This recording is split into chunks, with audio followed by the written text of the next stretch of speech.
দেশে গ্যাসের ঘাটতি মেটাতে বিগত সরকারের সময় 50টি কূপ খনন প্রকল্প হাতে নেওয়া হয়। এসব কূপ খনন শেষে চলতি বছরের মধ্যে জাতীয় গ্রিডে 618 মিলিয়ন ঘনফুট গ্যাস যুক্ত করার কথা রয়েছে।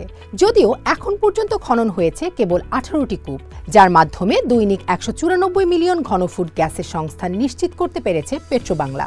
তবে পাইপলাইন সংকটে আবিষ্কৃত গ্যাসের 62% যুক্ত করা যায়নি জাতীয় গ্রিডে।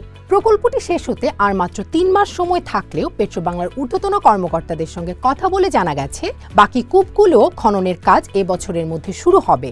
সে লক্ষ্যে কাজ করছে পেট্রোবাংলার কোম্পানিগুলো।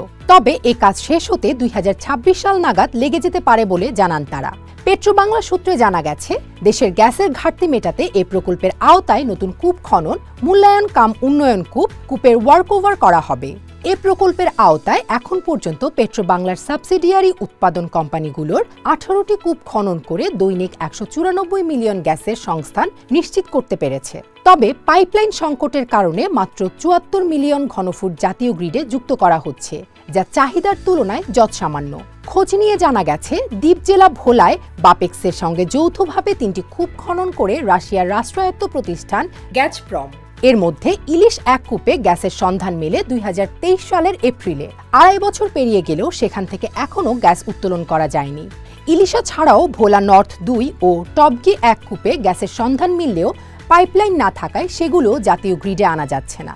জাতীয় গ্রিডের সঙ্গে ভোলায় সংযোগ না থাকায় এই গ্যাস যুক্ত করা যাচ্ছে না বলে জানান সংশ্লিষ্টরা। ভোলার 3টি কূপে দৈনিক 60 মিলিয়ন ঘনফুট গ্যাসের সংস্থান নিশ্চিত করা গেছে। সে গ্যাস এলএনজি করে জাতীয় গ্রিডে আনার পরিকল্পনা করছে সরকার। যদিও জ্বালানি খাত সংশ্লিষ্টরা বলছেন, এ পরিকল্পনা ব্যয়বহুল ও সময় সাপেক্ষ। সিলেটের জকিগঞ্জ গ্যাস ক্ষেত্রে নোয়াখালীর বেগমগঞ্জ সিলেট 10X কূপে গ্যাস মিললেও জাতীয় গ্রিডে তা যুক্ত করা যায়নি। এদিকে দেশের গ্যাস ক্ষেত্রগুলোয় ক্রমান্বয়ে সরবরাহ কমে যাওয়ায় আবিষ্কৃত গ্যাস দ্রুত গ্রিডে যুক্ত করার পরিকল্পনার কথা জানিয়েছেন পেট্রোবাংলার শীর্ষ কর্মকর্তারা।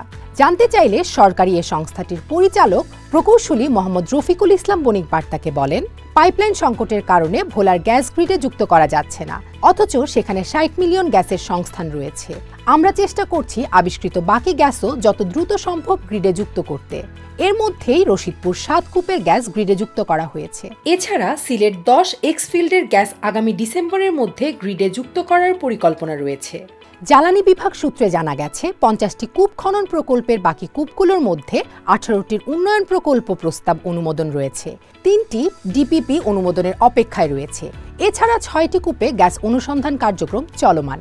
প্রকৌশলী মোহাম্মদ রফিকুল ইসলাম মনে করেন, 50টি কূপ খনন চলতি বছরের মধ্যেই শেষ হবে। বিষয়টি এমন নয়, তবে সবগুলোর কার্যক্রম শুরু হয়ে যাবে। শেষ করতে মোটামুটি 2026 সাল নাগাদ সময় লাগতে পারে। দেশে বর্তমানে দৈনিক গ্যাসের চাহিদা রয়েছে 3800 মিলিয়ন ঘনফুট। এর মধ্যে স্থানীয় গ্যাস ও এলএনজি মিলিয়ে প্রতিদিন গড়ে 2800 মিলিয়ন ঘনফুট গ্যাস সরবরাহ হচ্ছে। বাকি 1000 মিলিয়ন ঘনফুট গ্যাসের ঘাটতি রয়েছে। স্থানীয় উৎপাদন ক্রমান্বয়ে কমে যাওয়া এবং প্রত্যাশা অনুযায়ী গ্যাস গ্রিডে যুক্ত না হওয়ায় নতুন করে 100 কূপ খননের পরিকল্পনা হাতে নিয়েছে পেট্রোবাংলা। 2028 সালের মধ্যে এসব কূপ খনন করা হবে। জানা গেছে, গ্যাসের চাহিদা বিবেচনায় অগ্রাধিকার ভিত্তিতে আগামী বছর 19টি কূপ খনন পরিকল্পনা হাতে নিয়েছে পেট্রোবাংলা। এর মাধ্যমে নতুন করে 277 মিলিয়ন ঘনফুট গ্যাস পাওয়ার প্রত্যাশা করা হচ্ছে।